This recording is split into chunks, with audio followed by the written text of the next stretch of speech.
ஓம் யோ பிரம்மாணம் விததாதி பூர்வம் யோ வை வேதாஹும் ச ப்ருஹுணோதி தஸ்மை தம்ஹதேவமாத்ம புத்தி பிரகாசம் முமுக்ஷுர்வை சரணமகம் பிரபத்யே. ஓம் நமோ பிரம்மாதிப்யோ பிரம்ம வித்யா சம்பிரதாய கர்த்ருப்யோ வம்ச ரிஷிப்யோ மகத்யோ நமோ குருப்யக. சர்வோபப்ளவரஹிதக பிரஜானகணக பிரத்யகர்த்தோ பிரம்மைவாகமஸ்மி. ஓம் பிரம்மானந்தம் பரமசுகதம் கேவலம் ஞானமூர்த்திம் துவந்த்வாதீதம் ககனசத்ருஷம் தத்துவமஸ்யாதிலக்ஷ்யம் ஏகம் நித்யம் விமலமஜலம் சர்வதி சாட்சிபூதம் பாவாதீதம் திரிகுணரகிதம் சத்குரும் தம் நமாமி. குருர் பிரம்மா குருர் விஷ்ணு குருர் தேவோ மகேஸ்வரக குரு சாட்சாத் பரம் பிரம்ம தஸ்மை ஸ்ரீ குரவே நமக. மூகம் கரோதி வாசாலம் பங்கும் லங்கயதே கிரிம் யத்கிருபா தமகம் வந்தே பரமானந்த மாதவம். இங்கு வந்திருக்கின்ற அனைத்து ஆன்மீக அன்பர்களுக்கும் தமிழ் புத்தாண்டு வாழ்த்துக்கள். ஒவ்வொரு வருஷமும் கிட்டத்தட்ட ஒரு 4-5 வருஷமாக தமிழ் புத்தாண்டு எனக்கு இந்த இடமாத்தே இருக்குது. அது ஒரு வாய்ப்பாக பயன்படுத்தி தமிழ் புத்தாண்டுக்கு இங்கே இருக்கிறது மாதிரி சூழ்நிலை அமைஞ்சிக்கிட்டு இருக்கு. பகவத்கீதைக்கு இங்கே பாராயணம் பண்ணுறோம் ஒவ்வொரு தமிழ் புத்தாண்டும். இடையிடைய நான் சில கருத்துக்களை அந்த ஒவ்வொரு அத்தியாயத்தையும் சொல்லிக்கிட்டு இருக்கேன். இன்றைக்கி முக்கியமாக கர்ம யோகத்தை பற்றி கொஞ்சம் விளக்கமாக சொல்லலாம் அப்படிங்கிறதுனால அந்த டாபிக் எடுத்துக்கிட்டு. முகம் மறைக்குது கேமரா. இது மறைக்குதா? கொஞ்சம் சைடில் வச்சுக்கிறீங்களா?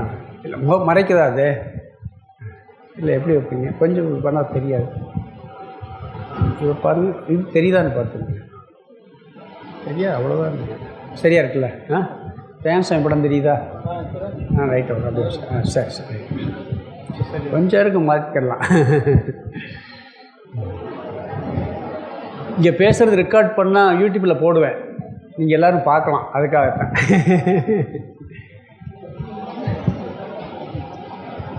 பகவத்கீதையில் மொத்தம் 18 அத்தியாயங்கள் இருக்குது.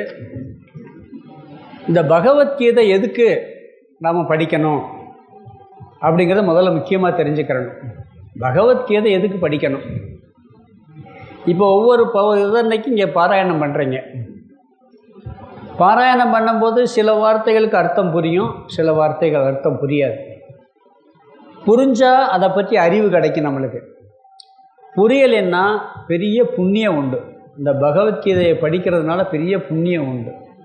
நாம் சும்மா அந்த இடத்துல கீதையை பாராயணம் பண்ணுற இடத்துல உட்கார்ந்துருந்தா கூட புண்ணியம்னு சொல்லுவாங்க. சும்மா உட்கார்ந்துருந்தா கூட.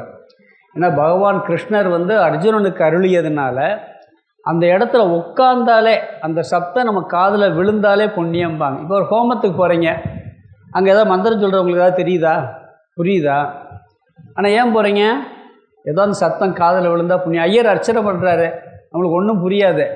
ஆனால் ஏன் போய் கேட்குறீங்க? அர்ச்சனை பண்ணுங்கன்னு சொல்கிறீங்க. அவர் என்ன சொல்கிறார் உங்களுக்கு தெரியுமா? ஆனால் என்ன நினைக்கிறோம்? அதில் நம்மளுக்கு ஒரு புண்ணியம் கிடைக்குதுன்னு நினைக்கிறோமா இல்லைங்களா? உண்மைதான், நினைக்கிறது இல்லை, உண்மையிலே கிடைக்கும். அது மாதிரி இந்த பாராயணம் நாம் படித்தாலும் புண்ணியம், கேட்டாலும் புண்ணியம், அது நடக்கிற இடத்துல உட்கார்ந்துருந்தாலும் புண்ணியம்.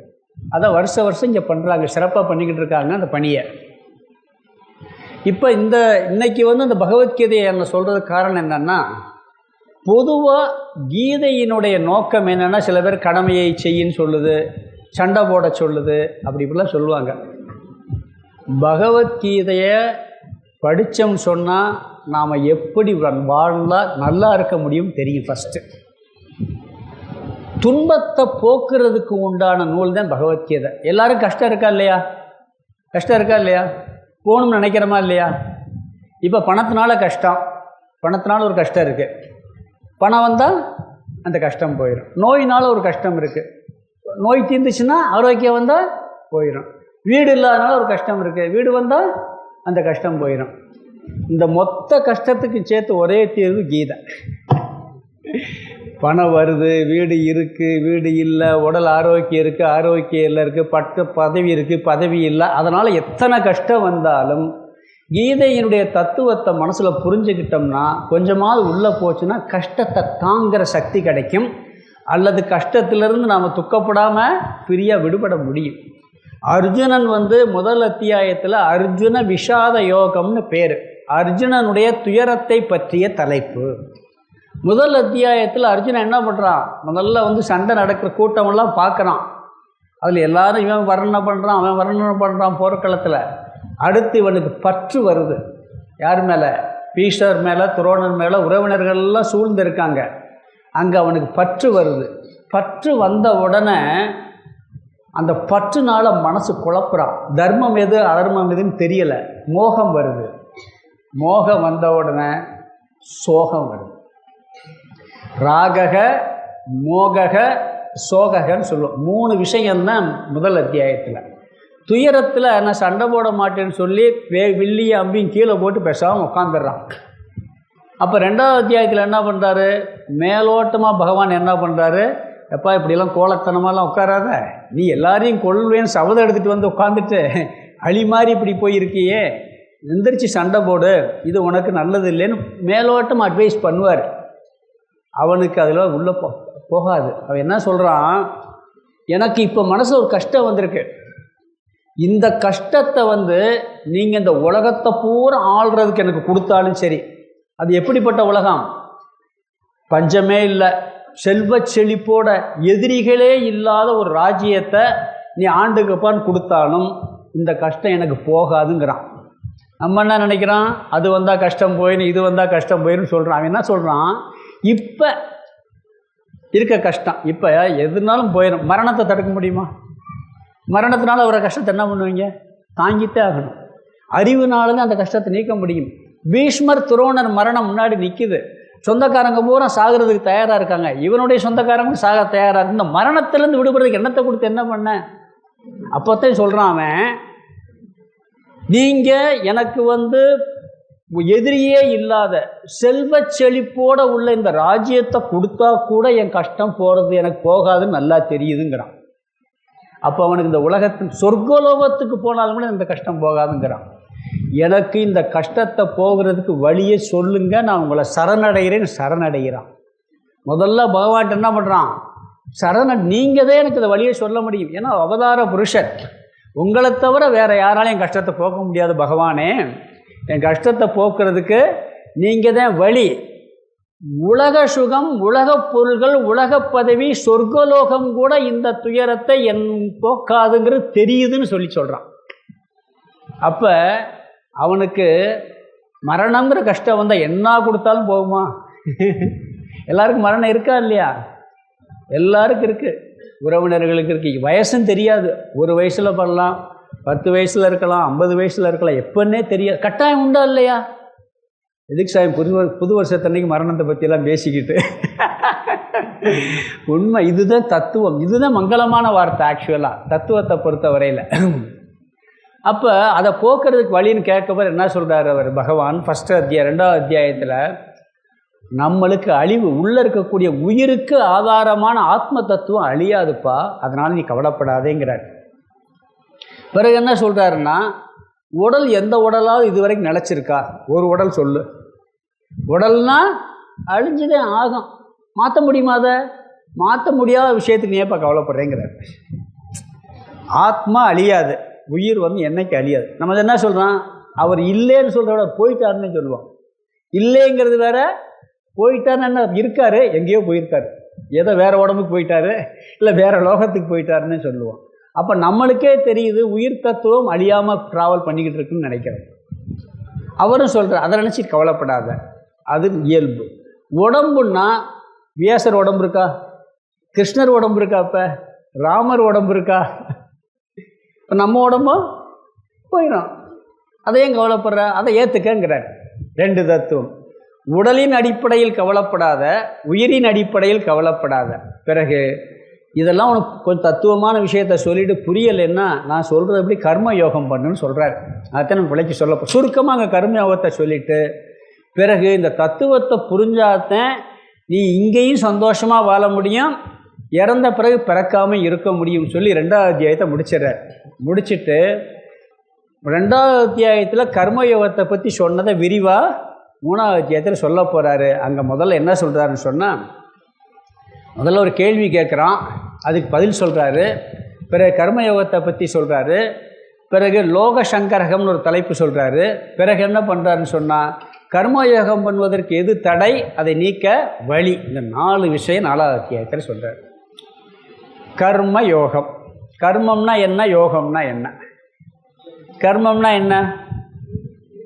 செயல்னு அர்த்தம். நான் போன கிளாஸ் சொன்னேங்க, சில இடத்துல ஒரு சாமி 2 மணி நேரம் கிளாஸ் எடுத்தார் கர்மயோகத்தை பற்றி. எடுத்து முடிச்சோன்னு கேள்வி பதில் வரும்ல, கேள்வி பதில் ஒருத்தர் கேள்வி சந்தேகத்தை கேட்கணுமா இல்லையா, ஒருத்தர் கேள்வி கேட்டார், சாமி இன்றைக்கி இப்போ கர்மயோகத்தை பற்றி கர்மயோகம் கர்மம்னு சொன்னீங்க 2 மணி நேரமா, இந்த இறந்த பிறகு 16வது நாள் செய்வீங்க, அதை பற்றி பேசுவீங்களான்னு கேட்குறாரு. அவர் என்ன சொன்னார், ஏன் கர்மம் உனக்கு நான் சொன்னேங்கிறார் அவர். அதையும் கர்மம்னு சொல்லுவோம், அது கிடையாது. கர்மம்னா செயல்னு அர்த்தம். யோகம்னா நம்மை உயர்த்துவது அல்லது சேர்ப்பதுன்னு அர்த்தம். செயலின் மூலமாக நம்மை நாம் உயர்த்தி கொள்வது அல்லது செயலின் மூலமாக இனியொன்றில் நம்மை சேர்ப்பதுன்னு அர்த்தம் கர்மயோகம். ஞான யோகம்னா என்ன? ஞானம்னா அறிவு, ஞானம்னா அறிவு, பக்தினா அறிவு, பக்தினா பூஜை தியானம், இதெல்லாம். யோகம்னா சேர்ப்பது. எதில் சேர்ப்பது? செயலின் மூலமாக நம்மை ஞான யோகத்தில் கொண்டு போய் சேர்ப்பது கர்மயோகம், அல்லது செயலின் மூலமாக நம்மளுடைய வாழ்க்கையை உயர்த்துவது கர்மயோகம். இப்போ நீங்கள் இங்கே வந்து கிளாஸ் கேட்குறீங்க, இன்றைக்கி டிவியெல்லாம் சீரியல்லாம் இன்றைக்கி புது வருட அப்புறம் நிறையா போட்டிருப்பான், அதெல்லாம் விட்டு போட்டு வந்து உட்காந்து கேட்கணும். அப்படி தானே கேட்குறீங்க? இது பெரிய சாதனை தானே. நல்ல என்னமோ நிறையா சீரியல் ஓடும், புது புது படமெல்லாம் போட்டிருப்பான், எத்தனையோ சேனல் வருது, அதை விட்டு வந்திருக்கோமா இல்லையா? அதை பார்க்க வீட்டில் கூட வேலை இருக்கலாம், அதையும் விட்டு வந்திருக்கான். அப்போ இதுக்கு வரணும்னா வேறு வேலையை விட்டுட்டு தான் இங்கே வரணும். விட்டு தானே வரணும். கோயில் போய் பூஜை பண்ண போகிறீங்க, அப்போ என்ன செய்யணும்? ஏதோ ஒரு வேலையை விட்டுட்டு தான் போகணும். குழந்தைகளை பார்க்க வேண்டியிருக்கலாம், குழந்தைய பிறகு பார்த்துக்கலாமல் விட்டுட்டு போகலாம். பூஜை பண்ணாலும் விட்டுட்டு போகணும், ஒரு கும்பாபிஷேகத்துக்கு போனாலும் விட்டுட்டு போகணும். இப்படி பக்தி செய்கிறதில் விடணும். இந்த மாதிரி கிளாஸ் கேட்கணும், வேலையை விட்டுட்டு தான் வரணும். நேரம் இல்லை. சில பேர் சொல்லுவாங்க, சார் நிறையா பேர் பத்திரிக்கை கொடுத்துருப்பாரு, கூப்பிட்ருப்பாரு, என்ன இன்றைக்கி வரலை அப்படின்னு கேட்டாருன்னு என்ன சொல்லுவாங்க, எங்கே சார் டைம் இருக்குது, நேரம் இல்லை, அப்படி தானே சொல்லுவாங்க. கிளாஸ் கேட்கல எங்கே நேரம் இருக்குது சொல்லுவாங்களா இல்லைங்களா? இது மாதிரி எனக்கு கர்மயோகம் செய்ய நேரம் இல்லைன்னு சொல்லவே முடியாது. எனக்கு கர்மயோகம் செய்ய நேரம் இல்லைன்னு சொல்லவே முடியாது.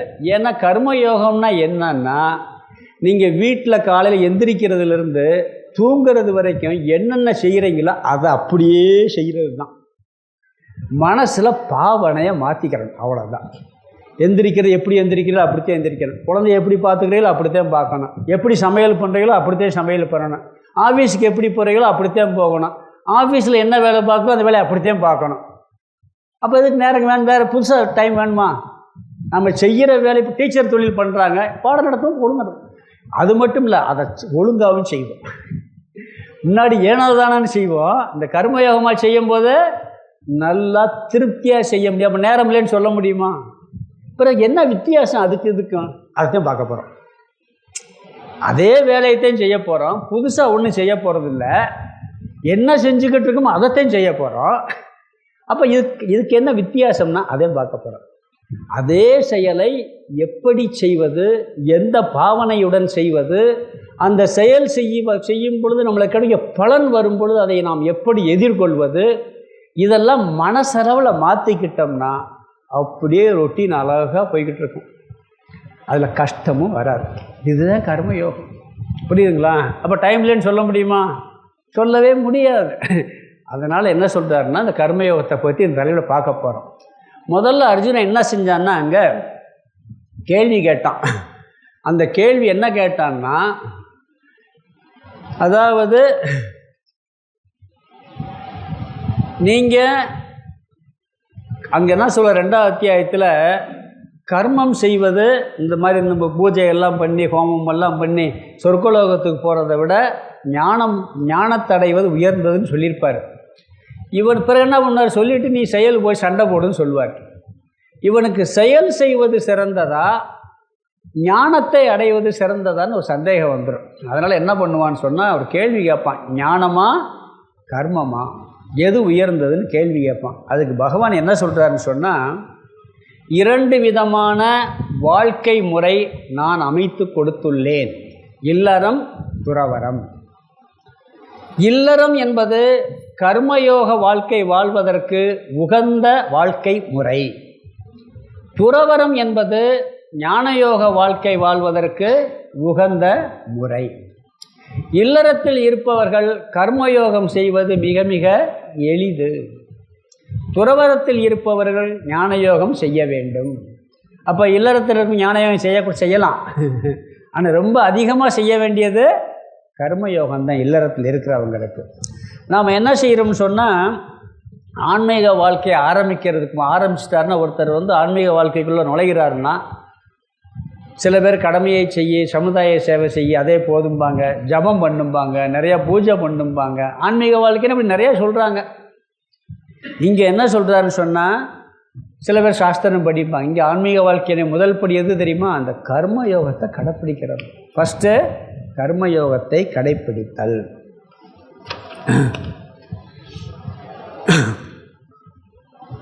அதனால் என்ன சொல்கிறாருன்னு சொன்னால், இவன் கேட்குறான், கர்மமா ஞானமா, செயல் செய்வது சிறந்ததா அல்லது ஞானத்தை அடைவது சிறந்ததான்னு சொல்லி. இதுக்கு ஒரு பதில் உதாரணம் சொன்னால் புரியும். இப்போ 8வது வகுப்பு ஒருத்தன் படிச்சுக்கிட்டு இருக்கான், 8th படிக்கிறான்.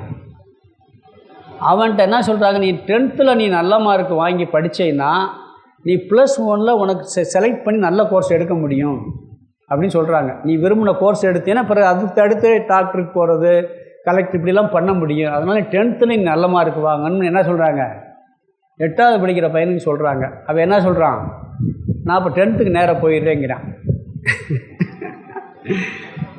அப்போ 9th உயர்ந்ததா சிறந்ததா 10th சிறந்ததான்னு சொல்லி கேட்டால், 10th பற்றி உயர்வாக சொல்லியாச்சு.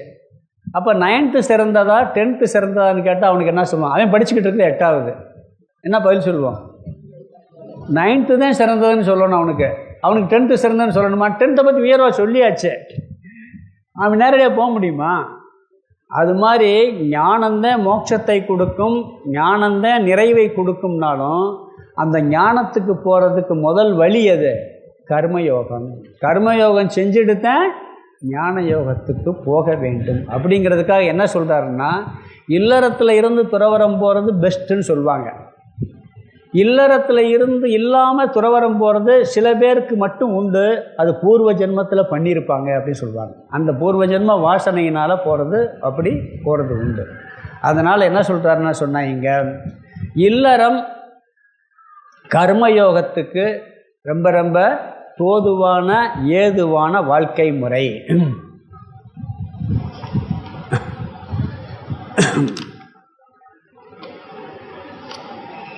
சரி, இந்த கர்மயோகம் ஏன் செய்ய வேண்டும், ஏன் செய்யாமல் இருக்க, அந்த செயலை செய்யாமல் ஏன் சும்மா இருக்கக்கூடாது அப்படின்னு ஒரு கேள்வி வரலாம். இந்த கர்மயோகம் ஏன் செய்யணும்னு சொன்னால், ஒன்று மன தூய்மைக்காக செய்யணும். பிறகு சும்மா இருக்கிறதுனால மோட்சம் வராது. பக்குவம் இல்லாமல் நீங்கள் வேலை செய்யாமல் இருந்தீங்கன்னா சாமியாரை போனீங்கன்னு வச்சு கெட்டு போவீங்க. அதனால் என்ன சொல்கிறார், கர்மயோகம் செய்ய வேண்டும் அப்படிங்கிறார். மனப்பக்குவம் அடைஞ்சாச்சுன்னா ஞான யோகம், மனப்பக்குவம் அடைவதற்கு கர்மயோகம். அதற்கு ஒரே சாதனம் கர்மயோகம்தான். மனசில் உள்ள அழுக்குகளை எல்லாம் நீக்குங்கிறார். நான் சொல்கிற பாவனைப்படி நீங்கள் உங்கள் கடமையை செஞ்சீங்கன்னு சொன்னால் மனசு தூய்மையாகும். இந்த மனசு தூய்மை ஆனால் என்ன, ஆகாட்டி என்ன, வெளியே தெரிய போதா? இப்போ சட்டையில் அழுக்கு ஓட்டுச்சுன்னா தெரியுமா இல்லையா? அதாவது வெள்ளை சட்டையில் இருந்தால் கட்டாயம் தெரியும். வெள்ளையாடையின் மகிமைன்னு சொல்லி கீதை பேரில் வினாபாவை எழுதியிருப்பார். என்ன ஒருத்தர்கிட்ட கேட்டாங்க, ஏங்க வெள்ளை சட்டை போட மாட்டேங்க, கலர் சட்டையாக போடு. கலர் சட்டையில் அழுக்கு ஒட்டும்னார். ஏன் வெள்ளை சட்டை இல்லை, வெள்ளை சட்டையில் அழுக்கு ஒட்டும்னார். ஏன் கலர் சட்டையில் ஒட்டாதான்னு இவர் திருப்பி கேட்டார். ஒட்டும் தெரியாதுன்னார். என்ன சொன்னார்? ஒட்டும் தெரியாதுன்னார். அப்போ ஒட்டக்கூடாதுன்னு நீ நினைக்க மாட்டேங்கிற, தெரியக்கூடாதுன்னு நீ நினைக்கிற. புரியுதுங்களா? வெள்ளை சட்டையில் அழுக்கு ஓட்டினா உடனே தெரிஞ்சுன்னு மாற்றிடுவான். அது கருப்பு சட்டையில் ஓட்டினா தெரியாது. அதனால கருப்பு சட்டைக்காரங்களாம் ஒன்றும் தெரியறதில்ல, மனசில் அழுக்கு இருக்கே தெரியறதில்ல அவங்களுக்கு. உண்மைதானே? நம்ம மனசில் அழுக்கு இருக்குங்கிறதே ஆன்மீக வாழ்க்கைக்கு வந்தாத்தேன்னு தெரியும். இல்லாட்டி நம்மளுக்கு பொறாமை இருக்கு, பொறாமை இருக்கு, இது கெட்டதுன்னு யாராவது யோசிச்சிருக்காங்களா? யோசிச்சு பாருங்க. இந்த வாழ்க்கை யோசிப்போம். பொறாமை எல்லாருக்கும் இருக்கு, சன்னியாசிகளுக்கு இருக்கு, இல்லைன்னு சொல்ல மாட்டேன். கொஞ்சமாக இருக்கும். எல்லாமே முழு ஞான நிஷ்டை அடைஞ்சாச்சுன்னு வச்சுக்க, பொறாமையே வராது. இந்த பொறாமை வந்தால் முதல்ல கஷ்டப்படுறது யார்? ஒருத்தர் மேலே நான் பொறாமைப்படுறேன், எனக்கு கஷ்டமாக இருக்கும், அவருக்கு கஷ்டமாக இருக்கும். நான் ஒருத்தர் மேலே பொறாமைப்படுறேன், எனக்கு கஷ்டமாக இருக்குமா? நான் யார் மேலே பொறாமைப்படுறேன், அவருக்கு கஷ்டமாக இருக்குமா? எனக்கு தான் கஷ்டமாக இருக்கும், என் வயிறு தான் எரியும். அப்போ இது தேவையா? நீக்க முடியுதா? நீக்க முடியல, வருது.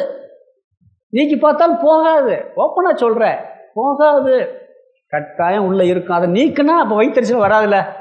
பொறாமை இல்லாட்டி எவ்வளோ சந்தோஷம், யோசிச்சு பாருங்க. சந்தோஷம் இருக்கலாம், ஆனால் அதை பற்றி யோசிக்கவே மாட்டேன். இந்த கர்மயோகம் பண்ணால் இப்படிப்பட்ட குணங்கள் எல்லாம் நம்மளை எரியாமல் போயிடும். நம்மளை எரியாமல் அழுக்கு போயிடும். அழுக்கு இருக்கிறது தெரியணும். இப்போ சட்டையில் அழுக்குப்பட்டால் சட்டையை போடுறோம், அழுக்காது, சோப்பு வாங்கி வாஷ் பண்ணி போட்டுறோம். வீட்டில் இப்படிலாம் கீட்டி சுத்தம் பண்ணியாச்சு, இவ்வளோ பேர் பயன்படுத்திட்டு போகிறோம். என்ன ஆகும்? வெறும் மண் தூசியாக இருக்கிற கூட்டி சுத்தம் பண்ணிடுவோம். இதுக்கு எல்லாம் பொருள்கள்லாம் இருக்குது க்ளீன் பண்ணுறதுக்கு. எல்லாத்தையும் க்ளீன் பண்ணி இருக்கா இல்லைங்களா? மனசை க்ளீன் பண்ணுறதுக்கு என்ன இருக்குது? ஏதாவது சோப்பு கடையில் விற்கிதா? டிவியில் விளம்பரம் பண்ணுறானா ஏதாவது சர்ஃப் எக்ஸல்? அது மாதிரி மனசை க்ளீன் பண்ணுவதற்கு அப்படி எதாவது விளம்பரம் பண்ணுறானா? அதுக்கு ஜபம் பண்ணுறது, பூஜை பண்ணுறது, முக்கியமாக கர்மயோகம் தான் பயன்படும். இந்த கர்மயோகத்தை கடைப்பிடிச்சா நம் மன தூய்மை அடையலாம். பிறகு அது எப்படி கர்மயோகங்கிறது ரெண்டாவது பார்ப்போம். வேலை செய்யாமல் சும்மா இருந்தோம்னு சொன்னால் என்ன ஆகும்னு சொன்னால், வேலையே செய்யாமல் சும்மா இருந்துக்கிடலாம், நம்ம அப்படியே ஒரு ஞானிகள் அப்படியே உட்காந்துருக்கிறாரு அப்படின்னா, அப்படி இருந்தேன்னா கெட்டு போகும்னு சொல்கிறார். சும்மா இருக்கிறதால மோட்சமே வராது. ஒருத்தர் சொன்னார், பணம் இருந்தால் பணம் நீ பெரிய செல்வந்தன் ஆகிட்டா உனக்கு செல்வத்தினால மோட்சம் கிடைக்காதுன்னாரு. அப்போ செல்வம் இல்லாட்டி மோட்சம் கிடச்சிடுமா? அப்போ பிச்சைக்காரன் முறை ஞானியாக இருக்கணும். புரியுதுங்களா? அதுக்கு சம்பந்தம் இல்லை. புரியுதுங்களா? செயல் செய்யணும், அந்த செயலை எப்படி செய்யணுமோ அப்படி செஞ்சால் நம்மளுக்கு பலன் கிடைக்கும், இல்லாட்டி பலன் கிடைக்காது. புத்தர் விஸ்வாமித்திரர் ராஜ்யத்தை திறந்தானே போனாங்க. ராஜ்யம் பெரிய ராஜ்யம் இருந்தது. எத்தனையோ பேர் சண்டையில் ராஜ்யத்தை தோற்றுருக்கான். அவனுக்கெல்லாம் ஞானம் கிடைச்சிருச்சா? கிடைக்கலையே. இவங்கெல்லாம் இருந்துச்சு, நல்லா செயல்பட்டாங்க, பிறகு திறந்து போய் மோட்சத்தை அடைத்தார்கள். பக்குவம் இல்லாமல் திறப்பது மிக மிக கடினம். நீங்கள் வேலை செய்யாமல் சும்மா இருந்து பாருங்கள், உங்களால் முடியுமா? வேலை செய்யாமல் இருந்து பாருங்கள், முடியுதான்னு ட்ரை பண்ணி பாருங்கள். ஒரு வடிவேல் ஒரு படத்தில் சும்மா இருந்து ஒரு போட்டி வைப்பான் தெரியுமா? ஏதோ ஒரு ஜோக்கு பார்த்தேன். வடிவேல் சும்மா இருந்து பாருங்க போட்டி வைப்பான். 1 மணி நேரம் இருக்க முடியாது கொடுத்தனால. ஜெயிலில் கடுங்காவல் தண்டனை என்ன தெரியுமா? இப்போ சாதாரண தண்டனை ஒருத்தனை கொடுக்குறாங்கன்னு வச்சுக்கோங்க, அவனுக்கு வேலை கொடுப்பாங்களாம் ஜெயிலில். ஒரு சாதாரண தண்டனை அவனுக்கு வேலை கொடுத்துருவாங்களாம். கடுங்காவல் தண்டனை கொடுக்குறாங்க அப்புறம் அவனுக்கு வேலையை கொடுக்க மாட்டாங்களாம். அவனை அறையில் போட்டு பூட்டி வச்சுருவாங்க. சாப்பாடு மட்டும் கொடுப்பாங்க, மிச்ச நேரம் வெளியே சாப்பிட்டு அவ்வளோதான். மற்றாலும் எல்லோரும் கூட இருக்கலாம், சாப்பிடலாம், வேலை செய்யலாம். கடுங்காவல் தண்டனைன்னா அவன் யாரு கூட பேசக்கூட அவனுக்கு ஒரு வேலையும் கிடையாது. ஏன்னா அது ரொம்ப கஷ்டம். வேலை செய்யாமல் இருக்கிறது கஷ்டம், வேலை செய்கிறது ஈஸி. நம்ம என்ன செய்யறோம்? வேலை செஞ்சு ஓடா தேஞ்சு போனேன்னு புலம்புவோம். வீட்டில் புலம்புறோமா இல்லையா? புலம்புறீங்களா இல்லையா? வேலை செய்யாமல் இருந்து பாருங்கள், முடியுதான்னு பார்ப்போம். ஒரு வீட்டில் ஒரு குழந்த ரொம்ப சேட்டை பண்ணிச்சான், ஓவராக சேட்டை. சின்ன பிள்ளைனா சேட்டை பண்ணான், அதை கண்ட்ரோலே பண்ண முடியலை. என்ன பண்ணியிருக்காரு, அந்த அம்மா ஒரு சாமியார் பக்கத்தில், இவன் ரொம்ப சேட்டை பண்ணுறான், இவனுக்கு எதாவது பண்ணி இவன் சேட்டையை கொஞ்சம் குறைச்சி விடுங்க, இவன் தொல்லை என்னால் தாங்க முடியலை அப்படின்னு சொல்லி நம்ம புலம்புது. அவர், நான் ஒரு மந்திரம் சொல்கிறேன், அவன் நம்ம தலையில் ஆசீர்வாதம், நாளைக்கு இருந்து அமைதியாக இருப்பான்னு சொல்லி ஆசீர்வாதம் அனுப்பிச்சிடறாரு. அவன் சாப்பிடுவான், படிப்பான், பேசாமல் உட்காந்துருப்பான், போவான், வருவான். இந்த அம்மாவுக்கு பயந்து போச்சு. இவனுக்கு என்னமோ ஆகி போச்சுன்னு சொல்லி திருப்பி சாமி இவனுக்கு பழைய மாதிரி ஆக்கி விட்டுருங்க. நம்ம சொல்லுவோம் சேட்டை, அதை ரசிப்போம். நம்ம வேலை செய்கிறது எரிச்சப்படுவோம், ஆனால் வேலை செய்யாமல் இருக்க முடியாது. அதனால் நம்ம எப்பயுமே நாம் செய்கிற கடமையை நாம் சும்மா புலம்பக்கூடாது. அதை தெளிவாக சிறப்பாக செய்வது தான் கர்மயோகத்தினுடைய முதல் படி. எந்த செயலோ அதை ஒழுங்காக செய்யணும். அதனால் செயல் செய்யாமல் நம்மளால் இருக்கவே முடியாது. ஆகவே என்ன செய்யணும்? செயல் செய்வதை யோகமாக செய்ய வேண்டும். கர்மத்தை கர்ம யோகமாக செய்ய வேண்டும். அதற்கு இல்லறமே மிக மிக சிறந்த வாழ்க்கை முறை. இல்லறத்துக்கு பிறகுதான் துறவரம். திருக்குறளில் பாருங்கள், இல்லறவியல் துறவரவியல் வச்சுருக்கார். அதனால் முதல்ல இல்லற வாழ்க்கை என்பது அனைவருக்கும் உகந்தது. கிருஷ்ணர் யார்? பகவத்கீதை கிளாஸ் சாமி பேச போகிறாரு, போயிடாத, போனேன்னா சாமியாராக போயிடுவேன் அப்படின்னு வீட்டில் தடுத்துருவாங்க. கீதை கிளாஸ்க்கெல்லாம் போகாத, வேதாந்த கிளாஸ்க்கெல்லாம் போனேன்னா சாமியாராக போயிடுவேன் அப்படி சொல்கிறாங்களா இல்லையா சில வீட்டில்? இந்த வயசுலையா நீ போகிறது? வயசு வேணாம், அது வரை சொல்கிறது. உண்மையிலேயே இள வயசில் படித்தா பின்னாடி இருக்க வாழ்க்கையை அழகாக வாழ முடியும். தெரிஞ்சுக்கிட்டோம்னு சொன்னால், கீதையை படித்து தெரிஞ்சுக்கிட்டோம்னா அவ்வளோ அழகாக வாழ முடியும்.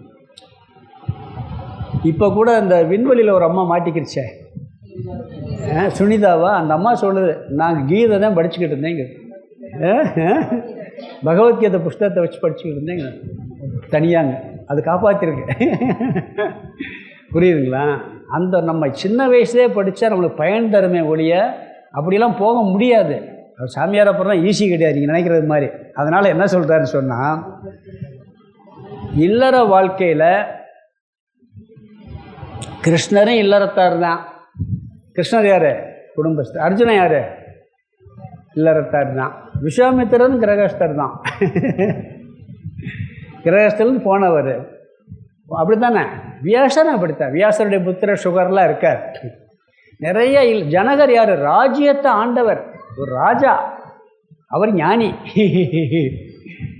அப்படி இல்லறத்தில் இருந்து இந்த வாழ்க்கையை வாழ முடியாது நம்ம நினைக்கிறது பெரிய தப்பு. இதுதான் உகந்த வாழ்க்கை முறை. ஏன்னு சொன்னால், எல்லா இந்திரியங்களையும் புலன்களையும் அடக்குவது என்பது எளிது அல்ல.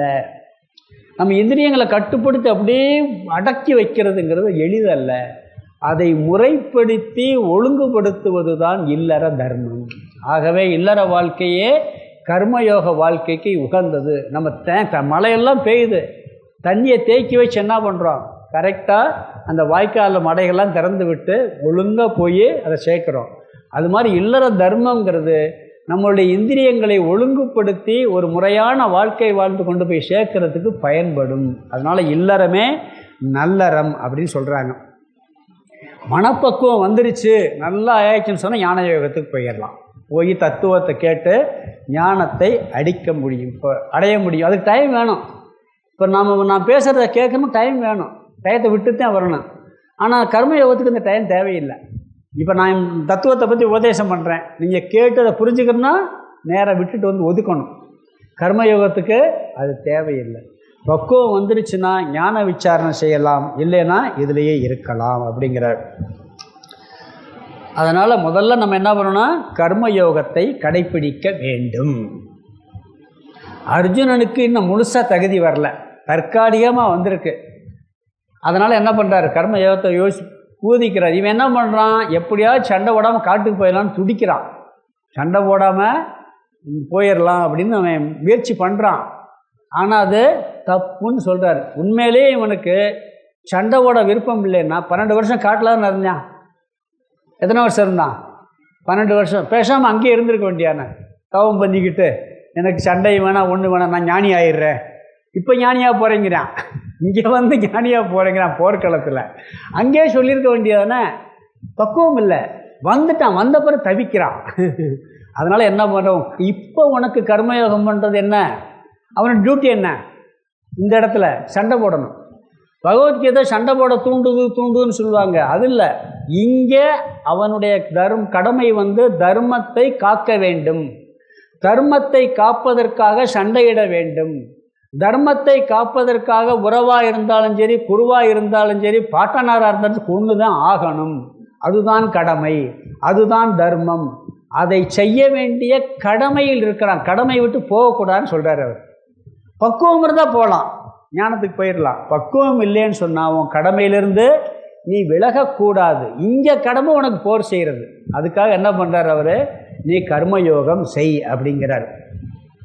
நம்ம 2வது அத்தியாயத்தில் கர்மயோகத்தை பற்றி சுருக்கமாக சொல்லியிருக்காரு. இங்கே கொஞ்சம் விரிவாக சொல்கிறார். அங்கே என்ன சொல்கிறாருன்னு சொன்னால், நாம் எப்படிப்பட்ட செயலெலாம் செய்யணும்லாம் சொன்னார். அங்கே தர்மமான செயல்களை செய்வது ஒரு கர்மயோகம். நாம் செய்கிற செயலில் அதர்மம் இருக்கக்கூடாது.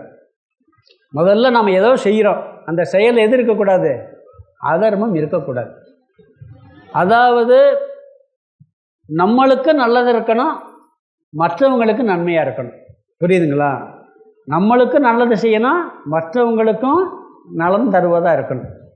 இதுதான் செயல். சில பேர் என்ன பண்ணுவாங்க, மற்றவங்களுக்கு மட்டும் நல்லதாக இருக்கட்டும், நம்மளுக்கு கெடுதல் வந்தாலும் பரவாயில்ல, ரொம்ப உத்தமம் அது. ஆனால் அந்த அளவுக்கெல்லாம் போக வேண்டிய அவசியம் இல்லை. ஏன்னா நீங்கள் எப்பயுமே என்ன சொல்லுவாங்கன்னா, உலகம் பூரா நல்லா இருக்கணும், என் குடும்பம் அழிஞ்சால் பரவாயில்லைன்னு சொல்லுவாங்க. சில பேர் சொல்கிறது உண்டு. அது ரொம்ப உயர், அப்படியெல்லாம் போக வேண்டியதில்லை. எல்லாரும் நல்லா இருக்கணும், நானும் நல்லா இருக்கணும். இது தேவையா இல்லையா? ஃபஸ்ட்டு இது வேணும். அதுக்கு பிறகு நம்ம குடும்பத்தை அழிச்சிட்டு அடுத்தது பார்க்கணுங்கிற அவசியம் இல்லை. இதை ஓரளவுக்கு நல்லா வச்சுக்கிறணும், மற்றவங்களையும் நல்லா வச்சுக்கிறணும். இதுதான் கர்மயோகத்துடைய பேசிக். அவன் கெட்டு போனால் நான் நல்லா இருக்கணும். இது என்னது, இது அதர்ம யோகம். கர்மயோகம் இதுக்கு பேர் என்ன பேர், அதர்ம யோகம்னு பேர்.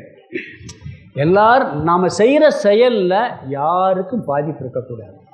வள்ளுவர் தவத்துக்கு ஒரு இலக்கணம் சொல்கிறார். வள்ளுவர் தவத்துக்கு ஒரு இலக்கணம் சொல்கிறார். நம்ம தவம்னா என்ன நினைக்கிறோம், உட்காந்து அப்படியே கண்ணை மூடி புத்தெல்லாம் கூட்டு, வால்மீகி மாதிரி புத்து கூட்டுற மாதிரி இருக்குல்ல, காட்டில் போடுறது, இல்லை 10 நாள் சாப்பிடாம பட்னியாக இருக்கிறது, 6 நாள் சஷ்டி விரதம் இருக்குது, பழனிக்கு பாத யாத்திரை போகிறதே தவம்னு நான் நினைக்கிறோம். வள்ளுவர் தவங்கிற அதிகாரத்தில் ஒரு குறள், அருமையான குறள் சொல்கிறார்.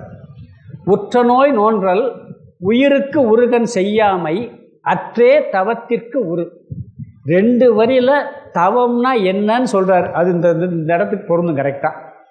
உற்ற நோய் நோன்றல் உயிருக்கு உருகன் செய்யாமை அற்றே தவத்திற்கு உரு அப்படிங்கிறார்.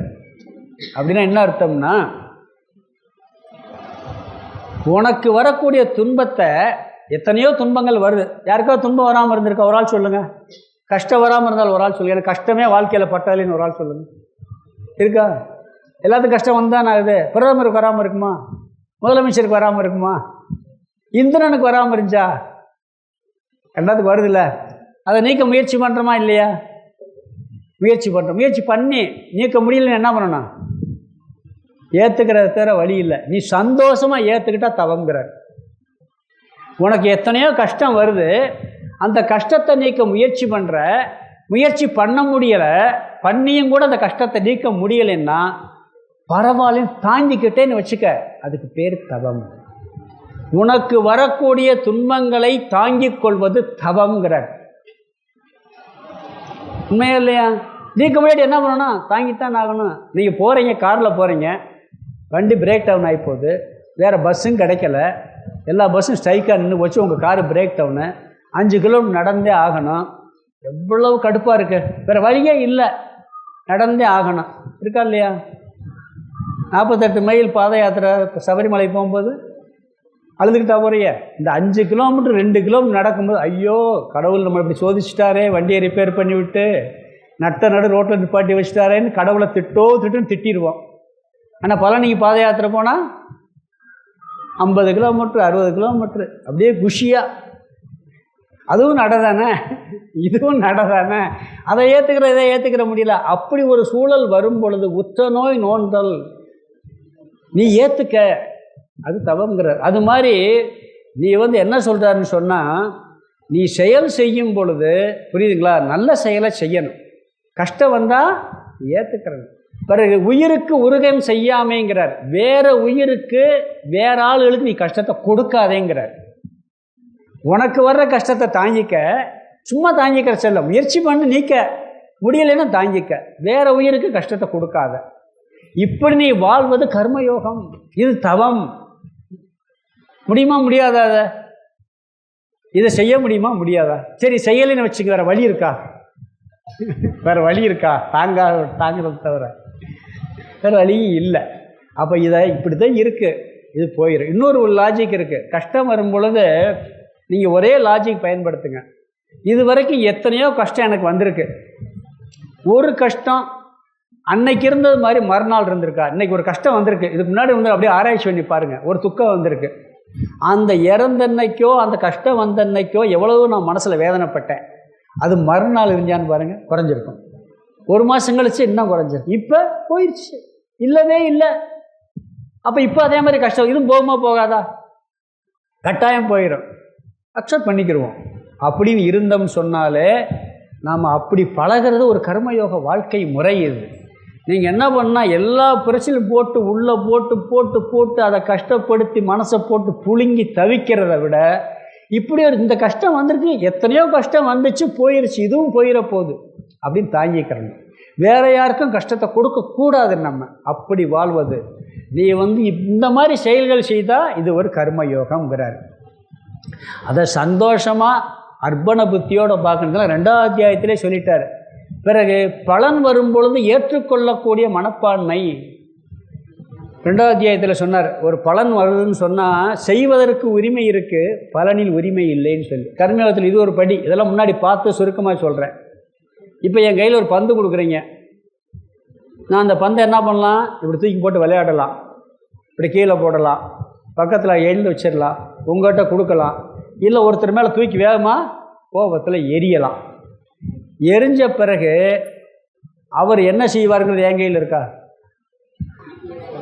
நான் ஒருத்தர் பந்தை வச்சு ஒருத்தர் மேலே எரிஞ்சிடுறேன், அவர் என்ன செய்வாருங்கிறது என் கையில் இருக்கா? யார் கையில் இருக்கு? அவர் என்ன நினைக்கலாம்? சாமியாருக்கு என்னமோ ஆகிப்போச்சு, அவர் கிளாஸ் எடுக்க வந்து ஒரு பந்தை போட்டு நம்மளை எரிகிறாரு அப்படி நினச்சிட்டு போகலாம். இல்லைன்னு சொன்னால் சரி திருப்பி எரியலாம், இல்லை கொண்டாந்து வச்சுட்டு போகலாம். இது யார் கையில் இருக்குது? என் கையில் கிடையாது. எரிவதற்கு உரிமை இருக்குது, அதுக்கு ரியாக்ஷன் என்ன வருங்கிறது என் கையில் கிடையாது. அது மாதிரி நாம் எந்த செயல் செஞ்சாலும் செய்வதற்கு உரிமை உண்டு, அதனுடைய பலன் இருக்கு பாருங்க, அது நம்ம கையில் இல்லை. அப்போ பலனை எதிர்பார்க்காதேங்கிறது கர்மயோகம் இல்லை. பலன் நம்ம கையில் இல்லை, எந்த பலன் வந்தாலும் ஏற்றுக்கொள். விவசாயம் பண்ணுறோம், பிஸ்னஸ் பண்ணுறோம், இந்த பிஸ்னஸ் பண்ணால் ஒரு வருஷத்துக்கு 10 லட்ச ரூபா லாபம் கிடைக்கும் திட்டம் போடுறோம், எதிர்பார்க்குறோம், தப்பு இல்லை. அதுக்கு முறையாக செய்கிறோம், தப்பு இல்லை. என்ன செய்யணுமோ செய்கிறோம், தப்பு இல்லை.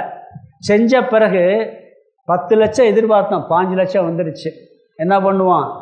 ஆட்டமாக ஆடுறது, ஆட்டமாக ஆடி அகங்காரம் ஆனவன், நாம் செஞ்சு நான் முயற்சி பண்ணி நான் சம்பாரிச்சேன்னு அப்படி ஆடி அடுத்த வருஷம் லாஸில் கொண்டு போய் விட்டுறது.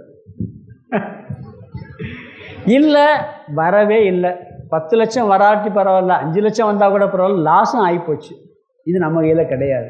அப்போ லாஸ் வந்தால் அடுத்து முயற்சி பண்ணுவோம் அப்படின்னு மனசை தேர்த்திக்கிட்டு, இதுவும் கடவுள் நம்மளுக்கு ஒரு படிப்பினையை கொடுத்துருக்கிறாரு. இந்த தொழில் ஒரு கற்றுக்கிட்டோம், அடுத்து நான் நட்டவராக முயற்சி பண்ணணும். அதிகமாக வந்துச்சுன்னா கடவுள் நம்மளுக்கு காணிக்கையாக கொடுத்துருக்காரு, நல்ல காரியங்களை பண்ணுவோம்னு சொல்லி ஏற்றுக்கிட்டு அமைதியாக இருக்கணும். இது கர்மயோகம். புரியுதா உங்களுக்கு? பலன் நம்ம கையில் கிடையாது.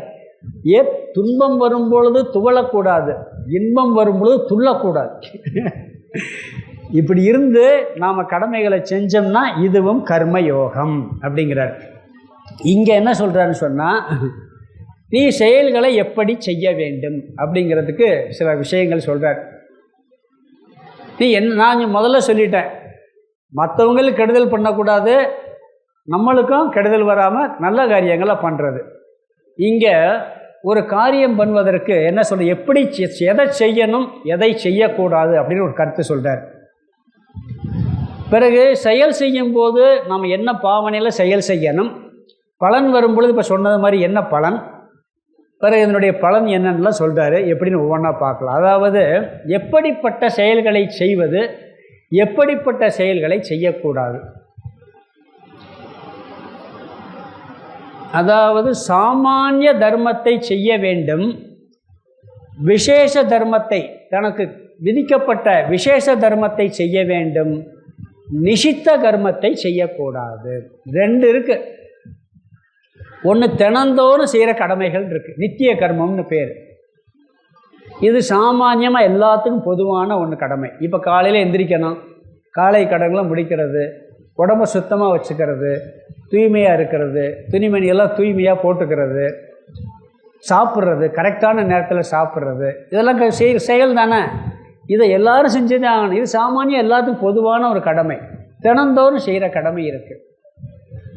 பிறகு அந்த கடமைகளில் நித்திய கருத்தல்னு ஒன்று இருக்குது. சில பேருக்கு தொழில் இருக்கும், சமைக்கிற வேலை, இன்னொருத்தருக்கு தொழில் பிஸ்னஸ் வேலை, இதெல்லாம் தினமும் அவங்களுக்கு கடமை, டியூட்டியாக இருக்கும். இதை கட்டாயம் செஞ்சு தான் ஆகணும். அது கெடுதல் இல்லாமல் தர்மமாக இருக்கணும், அவ்வளவுதான். இது நித்திய கர்மம்னு பேர். பிறகு நைமித்திய கர்மம்னு ஒன்று சொல்லுவாங்க. அது எப்படின்னா விசேஷமான கடமை. இப்போ குழந்தை பிறந்தால் ஒரு சம்பிரதாயம் போட்டு சடங்கு பண்ணுவோம். வீட்டில் குழந்தை பிறந்தால் ஒரு காரியம் இருக்குது. இந்த பெண்களுக்கு சில காரியங்கள், திருமண வயசில் செய்யக்கூடிய காரியங்கள், இறந்த பிறகு அவங்களுக்கு செய்யக்கூடிய காரியங்கள், இதெல்லாம் தவறக்கூடாதுங்கிறார். இந்த கடமையெல்லாம் செய்யணுங்கிறார். இதெல்லாம் விசேஷ காலங்களில் செய்கிற கடமை, தினந்தோறும் செய்கிற கடமை. இதெல்லாம் நித்திய கர்மம், நைமித்திய கர்மம்னு சொல்லியிருக்கு. இதெல்லாம் நம்ம கட்டாயம் செஞ்சுதான் ஆகணும். அதில் நம்மளுக்கு பலன் வருது வரல, நம்ம என்ன பண்ண செய்கிறோமா இல்லையா? குளிக்கணும், காலையில் குளிக்கலன்னு என்ன தெரியும், குளிக்கலன்னா உடம்பு என்ன ஆகும், மோசமாக போயிடும், பல் வளர்க்கணும். இதெல்லாம் நித்தியமாக தினந்தோறும் செய்கிற கடமைகள் இருக்குது. பிறகு விசேஷமாக நம்மளுக்குன்னு சில தர்மம், குழந்தைக்கு ஒரு தர்மம் படிக்கிறது, பெற்றோர்களுக்கு குழந்தைகளை பாதுகாக்கிற கடமம், அவங்க பெற்றோர்களை இவங்க பாதுகாக்கிற கடமை, இப்படியெல்லாம் இருக்குது. இந்த கடமைகளை பூராத்தையும் நாம் முறையாக செய்வது கர்மயோகம். இதை செய்யணுமா செய்யக்கூடாதா? செஞ்சு தானே ஆகணும், செய்யாமல் இருக்கணுமா? கட்டாயம் செய்யணும். பிறகு நிஷித்த கர்மத்தை செய்யக்கூடாது. நிஷித்த கர்மம்னா என்னென்னா, மது அருந்தாதேன்னு இருக்கு, சொல்லியிருக்கா இல்லையா? புகைப்பிடிக்காதே, புகைப்பிடித்தால் உடல்நலத்துக்கு தீங்குன்னு சொல்லி ஒவ்வொரு சிகரெட் பெட்டிலையும் போட்டிருக்கான். யாராவது கடைப்பிடிக்கிறோமா? எல்லாம் யாருமே அந்த மாதிரி தீங்கு செய்யக்கூடிய செயல்களை, திருடாதே, திருக்குறளில் பார்த்தீங்கன்னா கல்லாமைன்னு இருக்குது, கொல்லாமைன்னு இருக்குது. பார்த்தீங்கன்னா கல்லாமை, கொல்லாமை, வாய்மை, பொய் சொல்லாமை, இதெல்லாம் எப்படின்னா சாஸ்திரத்தில் எதை செய்யக்கூடாது என்று சொல்லி இருக்கிறதோ அதை செய்யாமல் இருக்கிறது கர்மயோகம். சொல்லியிருக்கா இல்லையா? நிறையா விஷயங்கள் சொல்லி தர்றவங்களா இல்லையா? அதெல்லாம் செய்யாமல் இருக்கிறது கர்மயோகம். பொதுவாக தர்மப்படி வாழ்வது கர்மயோகம். தர்மம் எது, அதர்மம் எது அப்படிங்கிறதுல ஒரு குழப்பம் வருதுன்னு வச்சுக்கங்களேன். ஒரே ஒரு லாஜிக் தான் இருக்குது. எல்லாருக்கும் தர்மம் அதர்மம் தெரிஞ்சதே இருக்குது, தெரியாமையெல்லாம் கிடையாது. ஒரு திருடனுக்கு கூட தர்மம், நான் திருடுறது தப்புன்னு தெரியும், அதனால நல்லவனை அவன் கூட வச்சுக்கிடுவான், நம்பிக்கையான திருடனை வச்சுக்கிடுவான். திருடன் கூட நம்பிக்கையான திருடத்தை வச்சுக்கிறேன், ஏன்னா இவன் நம்மளுக்கு துரோகம் பண்ண மாட்டான் அப்படின்னு அவனுக்கே தெரியுது.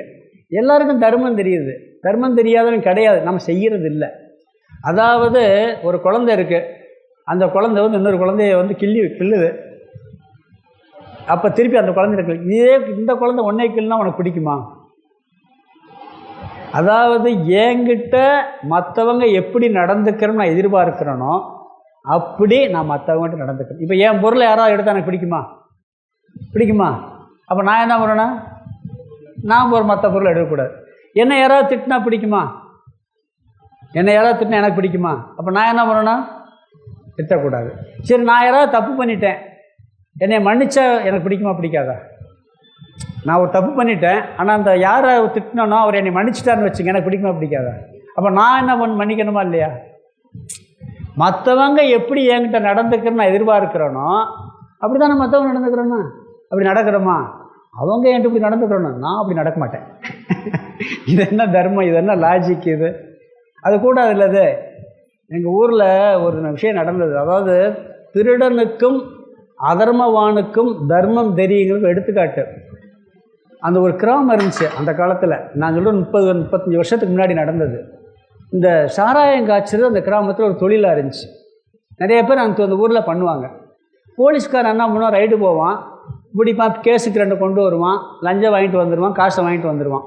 அப்புறம் இவங்களும் கொஞ்சம் ஊற்றி சாப்பிட்டு வருவானுங்க, எடுத்துகிட்டு வருவானுங்க. ஒரு தடவை ஒரு கேஸுக்காக அந்த ஆளை கூப்பிட்டு போகிறான், ஊர்லேருந்து கூப்பிட்டு போகிறான். கூப்பிட்டு போனால் ஸ்டேஷனுக்கு கூப்பிட்டு காலையில் பார்த்தா ஊருக்கு அவுட்டில் அந்த கூப்பிட்டு போன ஆள் இறந்து கிடக்கும். ஊருக்காரன் போலீஸை அடித்து கொண்டு போட்டாங்கன்னு சொல்லி ஊரே திரண்டு பூரா யார் சாராயம் காய்ச்சறவங்க போய் ஸ்டேஷனில் போய் அடிக்கிறான். அடித்து கீக்கெல்லாம் தீய வச்சு ஃபைலாம் தீய வைக்கிறான். தமிழ்நாடு கூட அன்றைக்கி ஃப்ளாஷ் நியூஸ் ஆச்சு அது. அப்போ அந்த அடித்து நொறுக்கும் பொழுது ஒரு போலீஸ் வந்து தடுக்கிறான். அந்த போலீஸ் அடிக்க மாட்டேங்கிறான். போங்கன்னு சொல்கிறான். போக மாட்டேங்கிறான். அந்த கட்டி பிடிச்சி தூக்கி கொண்டு போய் இறுக்கி உட்கார வச்சிடுறாங்க. பிடிச்சி உட்கார அமைக்கிறான். 4 பேர் அமைக்கி பிடிச்சிக்கிறான். மிச்சம் அத்தனை போலீஸையும் அடித்து கையை காலை உடச்சி எல்லாம் ஸ்ட்ரெச்சரில் தூக்கிட்டு போகிறாங்க. இன்ஸ்பெக்டர், எஸ்ஐ எல்லாத்தையும் போலீஸ் ஸ்டேஷன் நாஸ்தி பண்ணிட்டானுங்க. அந்த ஒரு போலீஸை ஒருத்தனும் தொடலை. அப்போ ஒருத்தர் கேட்டார், அவங்க ஜாதிக்காரங்களாக இருப்பாரோ அதனால அடிக்கலையோ அப்படின்னு. அதெல்லாம் கிடையாது, இங்கே யாருமே அவங்க ஜாதி அப்படி கிடையாது. சில பேர் அப்படி கூட இருக்கும்ல அப்படின்னு. அப்படி இல்லை, ரைடு போகும் பொழுது அந்த சாராய கேஸை பிடிக்க போகும்போது இவனும் கூட போவானா. அப்போ லஞ்சம் வாங்குவாங்கல்ல, அதை பிரித்து கொடுக்கும்போது ஒரு பைசா வாங்க மாட்டான் அந்த போலீஸ். அதே மாதிரி இவங்களும் சாராயம் குடிப்பாங்களாம் அந்த போலீஸும். சில எடுத்துகிட்டு வருவாங்களாம் வீட்டுக்கு. இவன் எதையுமே வேணான்னு சொல்லிடுவாங்க. சிகரெட்டு கூட குடிக்க மாட்டானா. அதனால் அவனை தொடவே இல்லை. பாருங்கள், அவன் சாராயம் காய்ச்சிடுறவன், அவன் அடிக்கு வந்தவன், அவனும் தர்மத்தை மதிக்கிறானா இல்லையா? இது தர்மம்னு தெரியுதா இல்லையா? அப்போ எல்லாருக்கும் தர்மம் தெரியுது, நாம் கடைப்பிடிக்கிறது இல்லை. இதே உண்மை. நீ அப்படி தர்மப்படி வாழ்வது, மற்றவர்கள் என்னிடம் எப்படி நடக்கக்கூடாது என்று நினைக்கிறேனோ அதுபடி நான் மற்றவர்கள் நடந்து கொள்வது, இதுதான் தர்மம் அப்படிங்கிறாங்க. இப்படி வாழ்வது ஒரு கர்மயோக வாழ்க்கை முறை. ஒரு சினிமாவில் ஒரு இது இருக்கும். ஒரு அண்ணன் வந்து என்ன பண்ணியிருப்பார், சொத்தை எழுதி வச்சுருப்பார். எப்படி எழுதி வச்சுருப்பார்னா, அவங்க அப்பா வந்து எழுதி வச்சுருப்பார் பிரித்து பாகம் படிக்கும்போது, அண்ணன் விரும்புவதை தம்பிக்கு கொடுக்க வேண்டும் எழுதியிருப்பார். என்ன சொல்லியிருப்பார்? அண்ணன் விரும்புவதை தம்பி கொடுக்க வேண்டும். அண்ணன் வந்து அயோக்கியனாக இருப்பான். நான் ஒன்று கூட அவர் கொடுக்க விரும்பலைன்றான். ஒரு சொத்து கூட கொடுக்க விரும்பலை. கோர்ட்டில் கேஷ் நடக்கும். வக்கீல் கேட்பார், இந்த வாட்ச் நல்லா இருக்கே, எப்படி எப்படி எப்படி வாங்கினீங்க? எனக்கு ரொம்ப பிடிச்சிருந்துச்சி வாங்கினேன். விருப்பப்படி தான் விருப்பம் இல்லாமல் வாங்குவேன்பான். ஒவ்வொன்றா கேட்போம், உங்கள் சொத்துலேயே தான் உங்களுக்கு விருப்பம் இருக்கும்பான். வீடு விரும்பித்தான் கட்டினேன்டா, இங்கே விரும்பினதை தான் கொடுக்க சொல்லிட்டார், தம்பிக்கு புறாத்தையும் கொடுத்துருங்கன்றோம். புரியுதாங்க? நீங்கள் விரும்பினதை தான் கொடுக்க சொல்லி எழுதியிருக்காரு, கொடுத்துருங்க. அது மாதிரி நாம் என்ன விரும்புகிறோமோ அதுபடி நாம் மற்றவங்கள்ட்ட நடந்துக்கிறோம். இது ஒரு கர்மயோகம். இனி அடுத்து இன்னும் கொஞ்சம் இருக்குது. அடுத்து இடைவெளி விட்டு கொஞ்சம் அடுத்த கிளாஸ்